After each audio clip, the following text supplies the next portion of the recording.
성령의 충만을 받으라, 성령의 충만을 받으라라는 제목으로 본문 말씀 의지해서 하나님 말씀 전하도록 하겠습니다. 성령으로 충만한 삶 두 번째 시간이죠.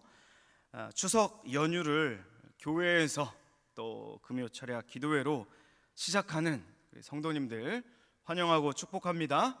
우리 옆에 있는 분들과 이렇게 인사하겠습니다. 은혜 가득한 추석 명절 되시길 바랍니다. 이렇게 인사하겠습니다.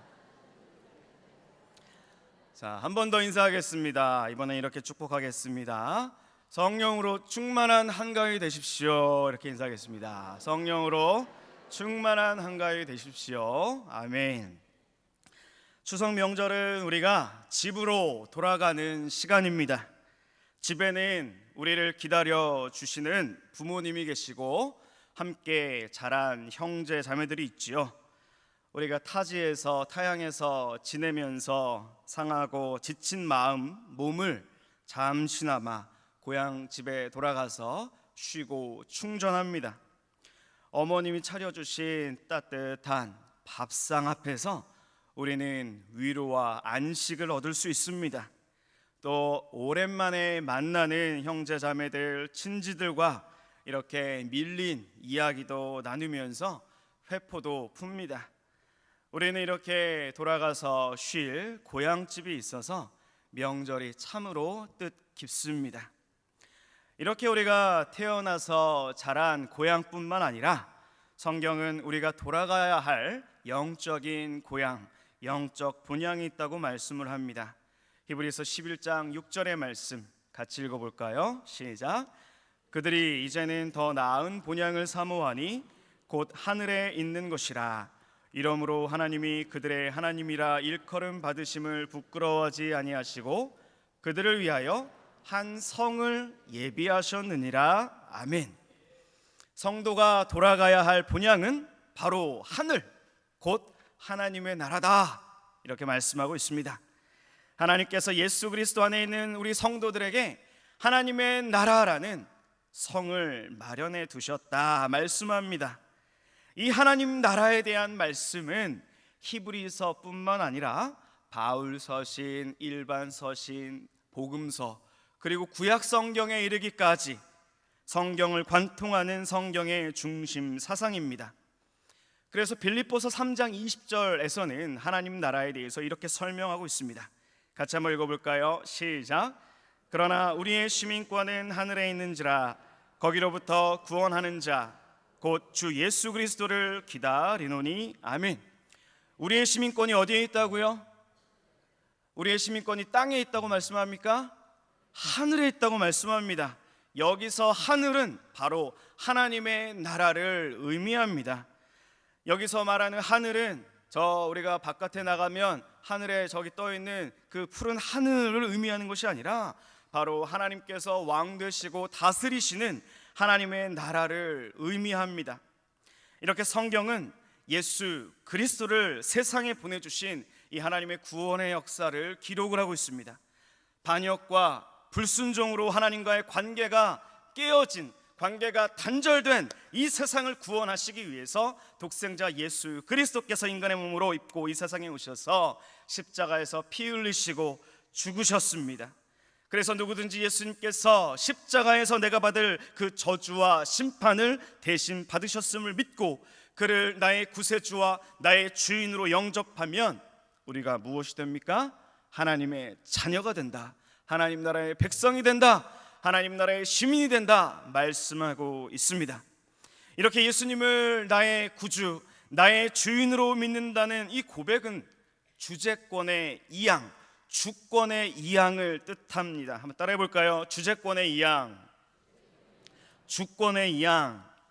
이게 무슨 말이냐?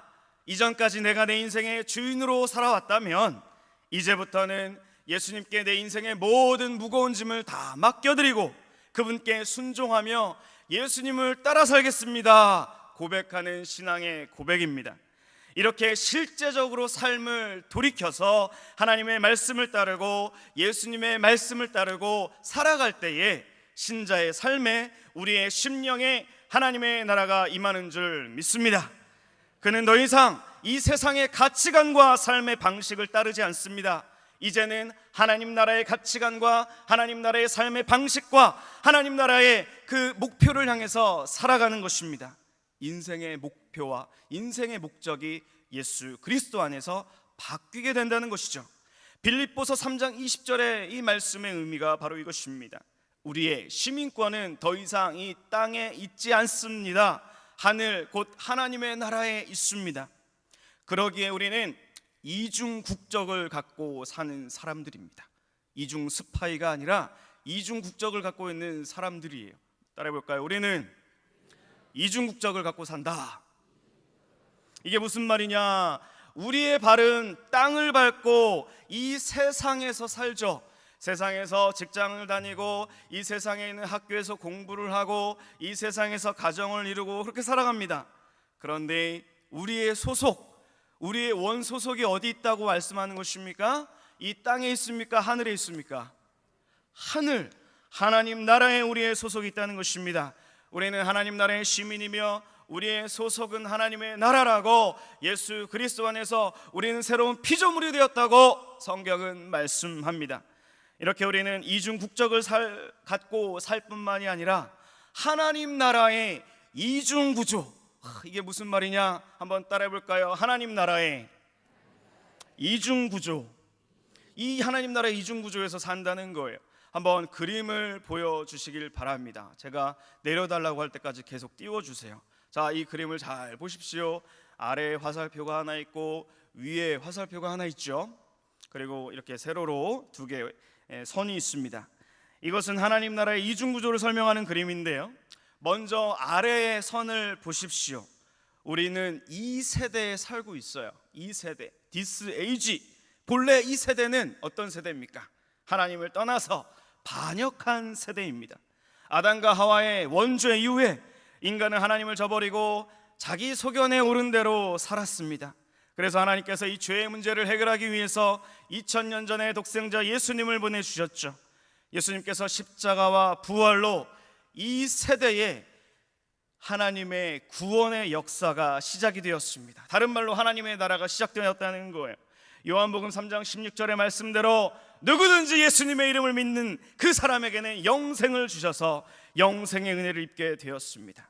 예수님의 십자가와 부활 사건으로 말미암아 이 세대에 오는 세대가 침투해서 들어왔다는 거예요.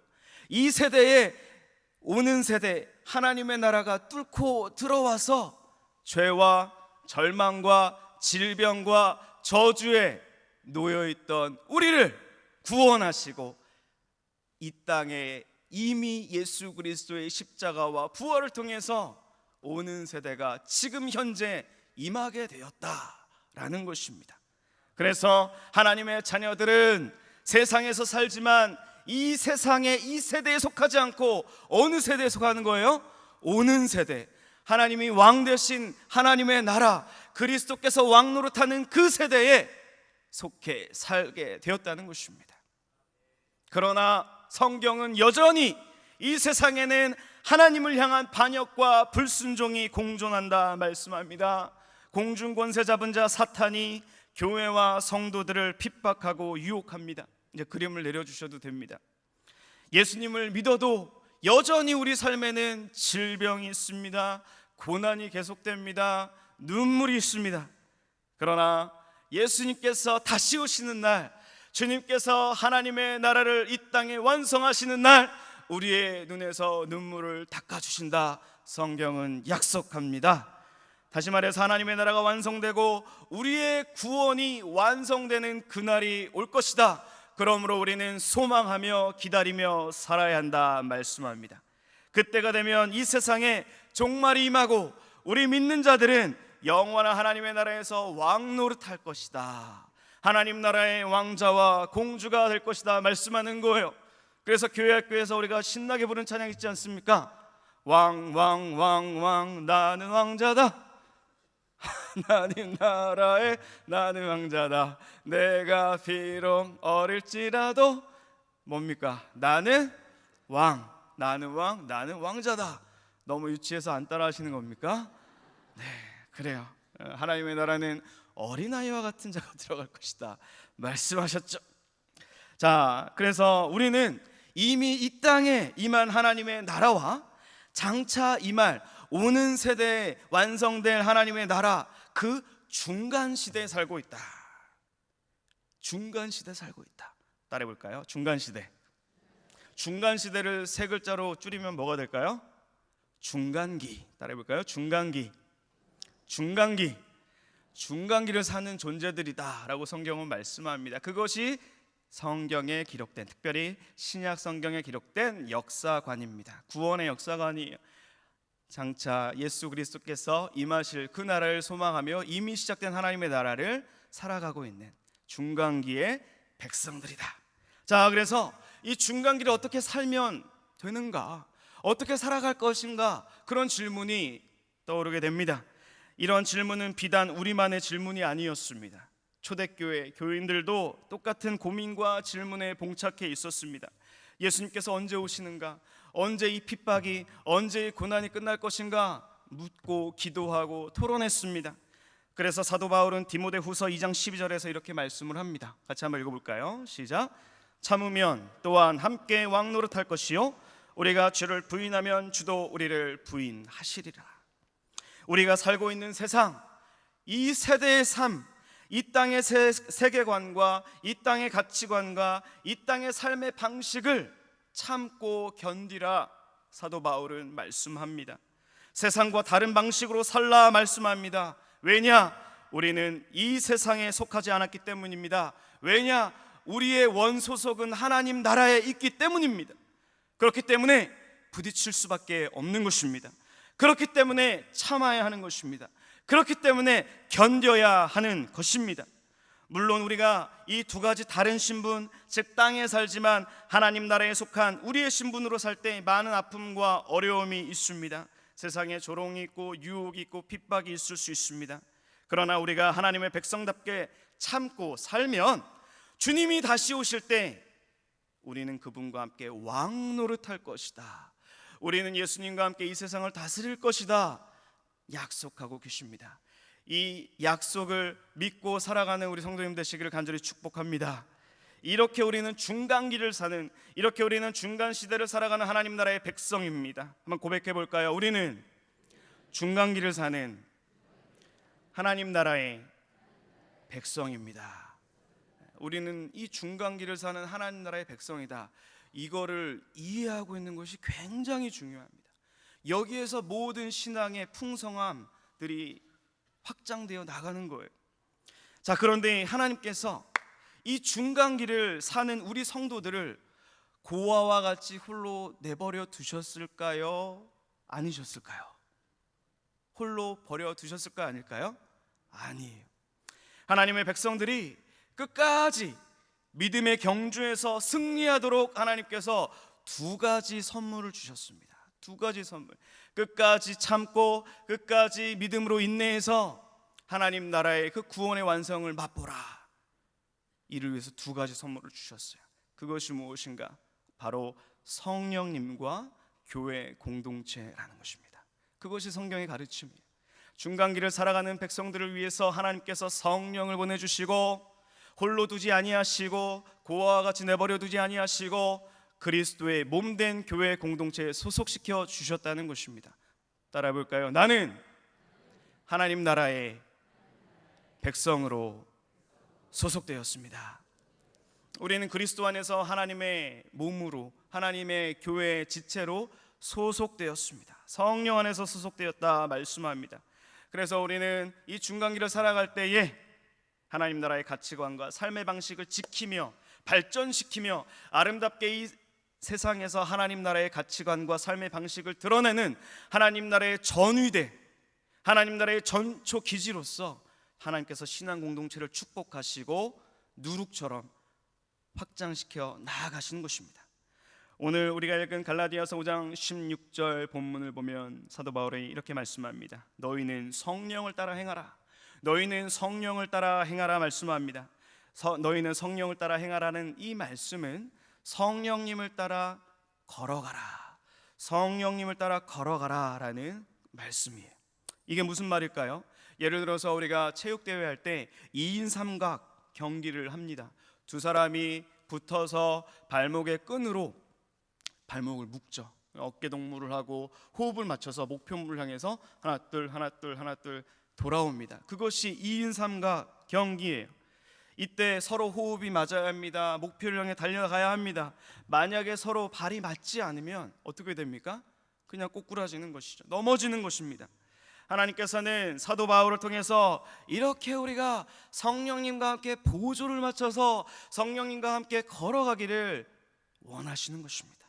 성령님께 순복하며 성령님께서 지시하는 대로 우리의 삶을 성령님께 맡기면서 살아가라고 오늘 갈라디아서 5장 16절을 통해서 우리에게 말씀하십니다.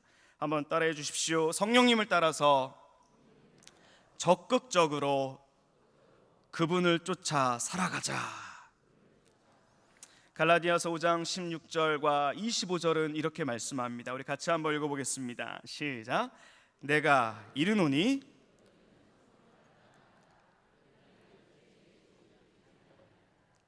만일 우리가 성령으로 살면 또한 성령으로 행할지니. 그렇습니다. 이렇게 우리가 성령님을 인정하고 성령님을 환영하고 성령님의 인도하심을 받아 살아갈 때에 어떤 일이 일어날까요? 성령님께서 우리 사랑하는 성도님들, 하나님 나라의 백성들, 중간기를 살아가는 하나님 나라의 백성들의 삶 가운데 성령님께서 어떠한 축복을 내려주실까요? 6가지 축복을 내려주십니다. 이것이 굉장히 중요하니까 잘 들으시고 메모하실 수 있으면 메모를 하시기 바랍니다. 먼저 성령님은 우리 안에 내주하신다 말씀합니다. 한번 따라해 볼까요? 내주. 요한복음 14장 16절을 읽어보겠습니다. 시작. 내가 아버지께 구하겠으니 그가 또 다른 보혜사를 너희에게 주사 영원토록 너희와 함께 있게 하리니. 아멘. 그렇습니다. 성령님은 저와 여러분 안에 오셔서 우리를 결코 떠나지 않으십니다. 믿으십니까? 그래서 예수님께서 승천하실 때 약속하셨죠. 따라해 볼까요? 세상 끝날까지 내가 너희와 함께 하리라. 믿으십니까? 성령님께서 지금도 우리와 함께 하십니다. 결코 성령님은 우리를 떠나지 않는다. 예수 그리스도를 나의 구세주와 주인으로 영접하고 그분을 따라 살아가는 그 심령 안에 성령께서 내주하셔서 늘 함께 하신다고 약속하고 있습니다. 그렇기 때문에 더 이상 우리는 고아가 아니에요. 우리는 더 이상 영적인 고아도 아니고 우리는 더 이상 메마른 막대기와 같은 존재가 아닙니다. 우리는 성령 안에서 예수님께 접붙임 바 된 풍성한 열매를 맺을 수 있는 주님의 자녀인 줄 믿으시길 바랍니다. 두 번째 축복은 무엇입니까? 한번 따라합시다. 인도. 성령님은 우리를 인도해 주십니다. 요한복음 14장 26절 같이 읽겠습니다. 시작. 보혜사 곧 아버지께서 내 이름으로 보내실 성령 그가 너희에게 모든 것을 가르치고 내가 너희에게 말한 모든 것을 생각나게 하시리라. 아멘. 그렇습니다. 성령님께서 예수님에 대한 진리로 우리를 인도해 주십니다. 예수님의 말씀을 생각나게 하십니다. 예수님의 말씀을 우리가 읽을 때 깨닫게 하십니다. 우리가 예수님을 잘 믿고 예수님을 잘 신뢰하고 예수님께 잘 순종하며 살아갈 수 있는 그 근원이 어디 있습니까? 성령님께 있다고 말씀합니다. 성령님의 인도의 축복이라고 말씀합니다. 세 번째 축복은 무엇입니까? 성령님의 열매를 맺게 하신다 말씀합니다. 따라합시다. 열매. 우리 갈라디아서 5장 22절과 23절 읽겠습니다. 시작.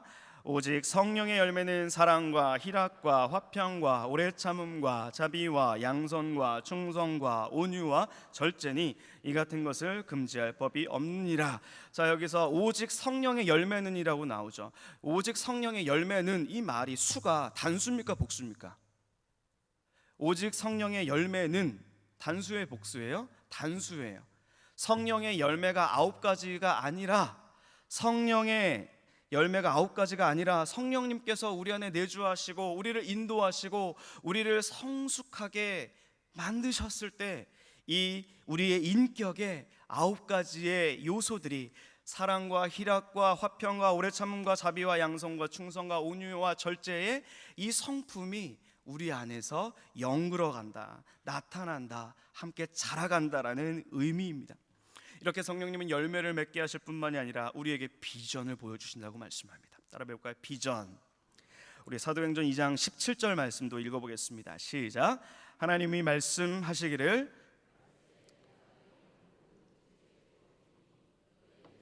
예언할 것이요 너희의 젊은이들은 환상을 보고 너희의 늙은이들은 꿈을 꾸리라. 아멘.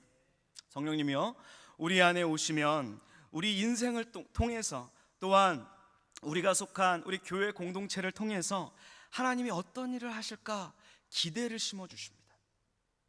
우리를 통해서 하나님이 어떤 일을 행하실까 비전을 보게 하신다는 거예요. 꿈을 꾸게 하신다는 것입니다. 여기서 비전이란 어떤 개인적인 성취나 성공보다는 하나님께서 지금 무엇을 행하고 계시는가, 하나님께서 지금 무엇을 기뻐하시는가, 하나님께서 지금 나와 우리 교회 공동체를 통해서 지금 무엇을 기뻐 행하고 계시는가, 그것과 관련이 있습니다. 성령님께서는 지금 하나님께서 행하시는 일들을 저와 여러분에게 보여주시면서 우리도 그 가운데에서 감당할 수 있는 몫이 있다고 말씀하십니다. 믿으십니까?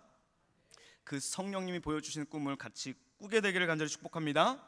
또한 성령님께서 이런 비전을 주실 뿐만이 아니라 이것을 이룰 수 있는, 따라해볼까요? 능력도 주신다 말씀합니다. 우리 빌립보서 2장 13절 말씀 같이 읽어보겠습니다. 시작. 너희 안에서 행하시는 이는 하나님이시니 자기의 기쁘신 뜻을 위하여 너희에게 소원을 두고 행하게 하시나니. 아멘.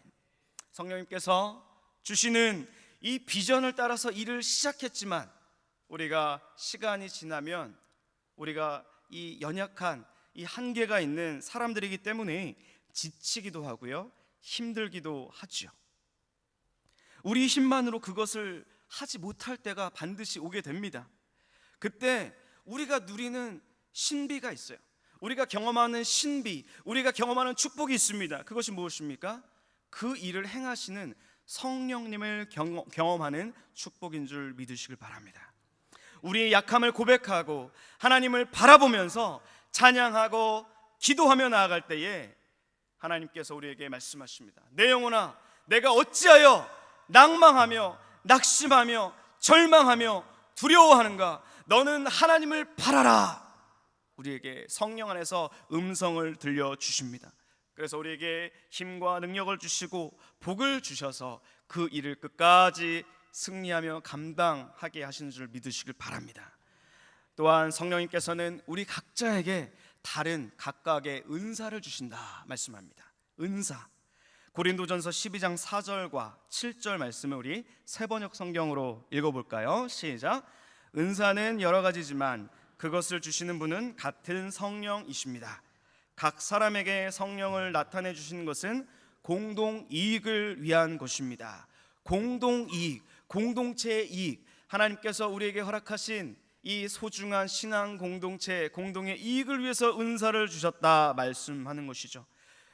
우리 개인의 유익을 위함이 아니라 몸된 교회의 유익을 위해 사용하게 하신다. 그래서 성령님은 은사를 통해서 그의 몸된 교회를 튼튼하게 세워 가십니다.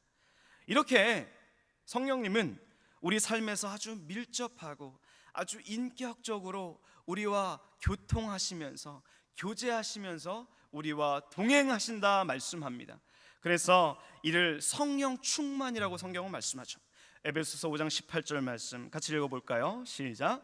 술 취하지 말라. 이는 방탕한 것이니 오직 성령으로 충만함을 받으라. 아멘. 오직 성령으로 충만함을 받으라 말씀하고 있습니다. 사랑하는 성도 여러분, 이 밤에 성령의 충만을 받으시기를 간절히 축복합니다. 이 밤에 성령 충만을 사모하시는 이 밤 되시기를 간절히 축복합니다. 이렇게 우리가 성령님을 따를 때 아름다운 결과와 아름다운 열매가 나타나는 반면에 성령님의 인도를 따르지 않는다면, 우리가 육체의 욕망을 따른다면 어떠한 일들이 일어납니까? 우리가 죄된 본성을 따를 때 나타나지 않은 좋지 않은 결과 두 가지가 있어요. 그중 하나가 무엇입니까?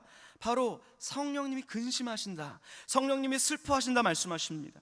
에베소서 4장 30절 말씀 같이 한번 읽어보겠습니다. 시작. 하나님의 성령을 근심하게 하지 말라. 그 안에서 너희가 구원의 날까지 인치심을 받았느니라. 하나님의 성령을 뭐 하지 말래요? 근심하게 하지 말라. 이것을 새 번역에서는 슬프게 하지 마십시오, 슬프게 하지 마십시오 이렇게 번역하고 있어요. 성령님이 우리 안에 계신데도, 성령님이 내 안에 내주하고 계신데도 우리가 계속 육체의 소욕을 따르고 성령님을 따라 행하지 않으면, 성령님은 인격적인 존재이기 때문에 우리 속에서 슬퍼하신다. 우리가 성령님을 계속 무시하고 성령님을 계속 밀어내면 성령님이 슬퍼하신다 말씀하는 거예요. 여러분, 우리가 부부 관계에서도 혹은 부모와 자녀 관계에서도 마찬가지처럼 자신이 계속해서 무시당한다고 생각해 보세요. 내가 하는 말이 받아들여지지 않는다고 생각해 보세요. 우리 마음이 어떨까요? 우리 감정이 어떨까요? 처음에는 슬픕니다. 안타까운 마음이 듭니다. 그러다가 그것이 계속 반복되고 시간이 흐르면 냉담해집니다. 이것이 근심하는 모습이에요. 많은 그리스도인들이 왜 내게는 기쁨이 없냐고 말합니다. 왜 내게는 샘솟는 그 기쁨, 샘솟는 성령의 그 생수가 없냐고 말합니다. 그것은 그 이유가 있어요. 그 이유가 무엇입니까? 그것은 속에 계신 성령님이 침묵하고 슬퍼하고 계시기 때문이에요. 우리의 감정이, 우리의 삶이 왜 무기력하고 왜 우울해지는 것입니까? 그것은 반드시 이유가 있어요. 그 이유가 무엇입니까? 성령님의 음성에 귀 기울이지 않고 있기 때문이에요. 성령님의 음성에 우리가 순종하지 않고 있기 때문이에요. 우리가 불순종하고 있기 때문입니다. 사랑하는 성도 여러분, 우리가 방금 찬양 드릴 때 어땠습니까? 손 들고 찬양하고 손뼉치며 찬양하며 눈 감고 찬양할 때 우리의 마음이 어땠습니까? 우리 마음속에 기쁨이 다시 돌아오는 그러한 경험을 하지 않았습니까? 성령님께서 하시는 일에 우리가 전적으로 동의하고 그 진리를 묵상하고 그 속에 들어갈 때에 그 성령이 주시는 기쁨이 돌아올 줄 믿습니다. 만약에 우리가 누군가를 계속 미워하고 계속 질투하고 계속 무언가 때문에 어떤 이유로 분노한다면, 우리 마음의 분노가 계속 끓고 있다면 성령님께서는 그렇게 하지 말아라. 해가 지기 전까지 그 분을 다 풀어라. 예배를 드리다가도 형제와 다툼이 있거든, 그 예배를 중단하고 가서 형제와 화해하고 와서 예배 드려라. 그렇게 말씀하고 있습니다. 만약에 우리가 계속해서 미워하는 마음을 가지고 행동하면 성령님께서 우리 속에서 근심하십니다. 성령님께서 우리 속에서 슬퍼하시는 거예요. 그럴 때 우리 속에서는 당연히 마음의 평화가 사라집니다. 마음의 기쁨과 평안이 사라지는 거예요. 이럴 때는 빨리 회개하고 성령님께 돌아가야 할 줄 믿습니다. 회개를 지체하면 안 돼요. 아무리 우리가 구원받고 하나님의 백성이 되었어도 매일 매순간 회개해야 할 줄 믿습니다. 그래야 우리가 마음의 평강을 회복하고 성령님의 인도가 곧바로 회복하고 성령님이 주시는 세미한 음성이 우리 안에서 들려지는 것입니다. 그런데 성령께서 슬퍼하는 일이 계속되는데도 이것을 계속 무시하면 그 다음엔 무슨 일이 일어날까요? 그 다음엔 참으로 놀랍고 심각한 일이 일어납니다.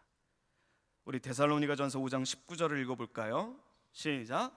성령을 소멸하지 말며. 성령을 소멸하지 말며. 여기서 소멸이라는 단어는 불을 끄다라는 말이에요. 불을 끄다라는 의미예요. 불이 꺼진다는 의미예요. 이것은 성령님이 없어진다는 뜻이 아닙니다. 한번 성령님이 성도 안에 내주하면 성령님은 결코 떠나지 않는다고 말씀드렸죠. 대신에 성령님을 계속 무시하면 성령의 불이 우리 안에서 꺼지는 거예요. 성령님께서 우리에게 하시는 말씀이 점점 줄어들면서 슬퍼하시다가 마침내 침묵하는 상태가 된다. 우리는 이것을 정말 두려워해야 합니다. 우리에게, 그리스도인들에게 가장 큰 비극은 성령님께서 침묵하시는 거예요. 하나님께서 침묵하시는 거예요. 사무엘상 28장 6절에 사울의 그 비참함이 여기 기록되어 있어요. 사울이 여호와께 묻자오되 여호와께서 꿈으로도 우림으로도 선지자로도 그에게 대답하지 않으셨다 말씀합니다. 얼마나 외로웠을까요? 사울이 얼마나 겁에 질렸을까요? 사울이 지금 왕으로서 전쟁에 나가서 전투를 해야 되고 백성들을 이끌어야 되는데 얼마나 그 마음에 두려움이 가득했을까요? 하나님은 그럼에도 불구하고 그의 반복되는 불순종과 반역 때문에 침묵하셨다 말씀합니다. 사랑하는 성도 여러분, 우리가 예수 그리스도 안에서 구원을 받아서 우리의 시민권이 하나님 나라에 속했다면 실제로도 우리의 삶이 성령님을 따라 행하며 변화가 있어야 할 줄을 믿습니다. 우리가 성령으로 충만하여 하나님의 통치에 순종하며 살기를 하나님은 바라십니다. 이 변화는 우리가 성령님을 따라 행할지 아니면 과거에 살던 그 육체의 방식대로 살 것인지에 따라 결정이 됩니다. 이것이 바로 중간기를 사는 하나님 나라 백성의 삶입니다. 10년 전쯤에, 10년 조금 더 전에 대학원에서 함께 공부하는 목사님이 저에게 아주 솔깃한 제안을 하셨어요. 그 제안이 무엇이었냐면 저한테 한 달 동안 금식 기도를 하면 소개팅을 시켜주겠다 약속을 하는 거예요. 제안을 한 거예요. 한번 그때 전사였으니까 정종 전사 금식 할래 말래. 제가 금식을 했을까요 안 했을까요? 했어요 안 했어요? 안 했으면 말도 안 했겠죠. 제가 당시에 저기 인천에 주한장로교회에서 사역을 하고 있었는데요, 그 교회에 나가서 점심시간마다 다른 동료들은 나가서 식사하는데 저는 이제 금식해야 되니까 한 달을 금식하면서 기도를 했어요. 우리 교회가 이 지하 2층에 개인 기도실이 아주 착하게 마련되어 있잖아요. 근데 그 주한장로교회는 이 꼭대기에, 예배당 꼭대기에 개인 기도실이 쭉 있습니다. 그래서 제가 한 달 동안 기도하면서 주님 저에게 배우자를 허락하여 주시옵소서, 주님 저도 결혼을 하게 해주시옵소서, 아무튼 그렇게 이제 기도를 했는데 그때 제가 보고 놀란 게 하나 있어요. 그게 뭐냐면 그 교회에서 봄과 가을로 예수사랑 큰잔치라는 이 총동원 주일 행사를 하는데 이 전도 행사를 앞두고 성도님들이 24시간 기도 체인을 하는 것이었어요. 한 사람이 1시간씩 이 기도방에 들어가서 이름 적고 기도하고 나오면 그 다음 또 사람이 들어가서 이름 적고 24시간을 이어서 기도를 하는데 놀라운 거는 그 많은 기도실이 꽉 차 있었다는 사실. 이야기를 들어보니까 이 교회 초기 때부터 그것이 전통이었다고 하더라고요. 24시간 철야 기도, 또 기도 체인이 이 전통이었습니다. 한 영혼을 전도하고 한 영혼을 구원하는 것이 사람의 힘으로 됩니까? 안 됩니까? 안 되잖아요. 한 영혼을 전도하고 교회로 인도하고 그가 하나님의 말씀을 듣고 죄를 깨닫고 하나님의 자녀가 되는 그 역사는 기도를 통해서 성령님이 뜨겁게 역사해 주실 때 일어난다는 사실이에요. 저는 그 자리에서, 그 기도실에서 그것을 직접 보고 깨달았습니다. 여러분, 왜 우리가 봄과 가을에 이 총동원 전도주일 행사를 하는 걸까요? 왜 우리가 새로운 구역 전도 이 프로그램을 준비해서 이번에 또 가을에 시도하는 걸까요? 바로 우리로 하여금 멸망케 하는 이 육신의 일로 떨어지지 않도록 계속해서 교회가 우리 성도님들을 자극하고 영적으로 세워주고 참여하게 해서 결국에는 불신 영혼들이 하나님의 이 은혜로운 다스림, 하나님의 나라 안으로 같이 들어오자고 초대하기 위해서인 줄 믿습니다. 그런데 여기서 우리 이 교회의 장점이 무엇입니까? 교회 안에서 함께 동역할 수 있는 동역자들이 많이 있다는 것, 팀 사역으로 체계적으로 전도할 수 있다는 것이 큰 장점이에요. 여러분, 아무리 영성이 깊어도 이 중간 시대를 아무리 우리가 믿음으로 살려고 노력을 해도 하나님이 주신 이 공동체 안에서 성령으로 예배하며 성령의 인도하심을 따라 행하는 동역자들이 함께하지 않는다면 우리는 넘어질 수밖에 없는 연약한 존재들입니다. 그렇기 때문에 하나님께서 성령과 교회 공동체를 주셔서 함께 격려하며 믿음의 경주를 끝까지 달려가게 하시는 줄 믿으시길 바랍니다. 교회의 전도 프로그램은 단지 하나의 프로그램이 아닙니다. 이것이 바로 중간기를 사는 우리의 믿음의 기초를 지탱해 주는 구체적인 도움인 줄 여러분 믿으시길 바랍니다. 그러므로 여러분, 성령님이 주시는 영적인 흐름을 타시기를 바랍니다. 따라해 볼까요? 영적인 흐름을 탑시다.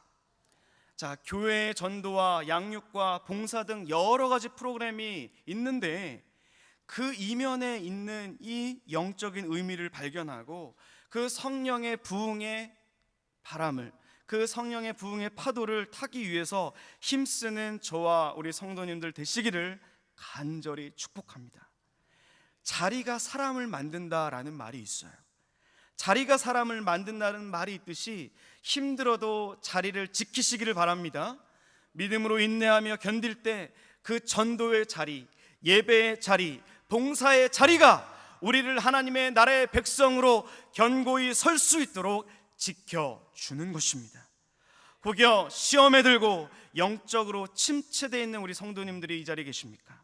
시험에 들고 영적으로 약해져 있을수록 전도에 참여하고 구역예배에 참여하고 기도회에 참여하고 친교와 봉사의 자리에 나와서 참여하셔서 헌신하시기를 바랍니다. 그 축복이 있기를 바랍니다. 그렇게 되면 서서히 하나님의 나라로 우리 성도님들의 심령이 물들게 될 줄 믿습니다. 그때 성령님이 역사하실 줄 믿습니다. 교회와 우리 성도의 필요는 하나님께서 주관하셔서 채우시는 줄을 믿습니다. 우리 목회자들과 성도님들이 한 팀을 이루어서 하나님의 나라의 일을 계획하고 준비하고 하나님이 진행해 가시는 줄 믿으시기를 바랍니다. 물론 사람이 행사를 계획할지라도 하나님께서 지혜와 은혜를 주셔서 성령으로 우리 공동체가 튼튼하게 세워가게 하실 줄을 믿으시기를 바랍니다. 사단마귀가 흔들지 못하고 세상의 풍파가 넘보지 못하는 강한 성으로 주의 몸된 교회를 세워가실 줄을 믿으시기를 바랍니다. 간혹 우리 성도님들이 목사님들 고생한다고 이 명절에 선물을 보내주십니다. 이번 추석에도 여러분들이 이 격려를 해주셨어요. 그 중에서도 이 참 의미 있는 선물을 받았는데요, 그것은 뭔가요 이게? 사과입니다. 사과예요. 아주 빨갛게 잘 익었죠? 이 사과가 제게 특별한 이유는 뭐냐면 우리 교구 집사님 중에 평창에서 과수원을 운영하시는 분이 계세요. 그래서 그 과수원에서 재배한 이 사과를 보내주신 거예요. 이 사과는 지난 여름 유례없던 그 폭염 속에서도 살아남은 사과입니다. 이 사과는 아주 무시무시한 태풍 속에서도 끄떡없이 매달려 있던 사과입니다. 우리 그 집사님이 여러 몸에 편찮고 불편하신 데서도 힘들게 수확한 열매입니다. 그래서 이 귀한 실과를 먹는다는 것이 죄송스러워요.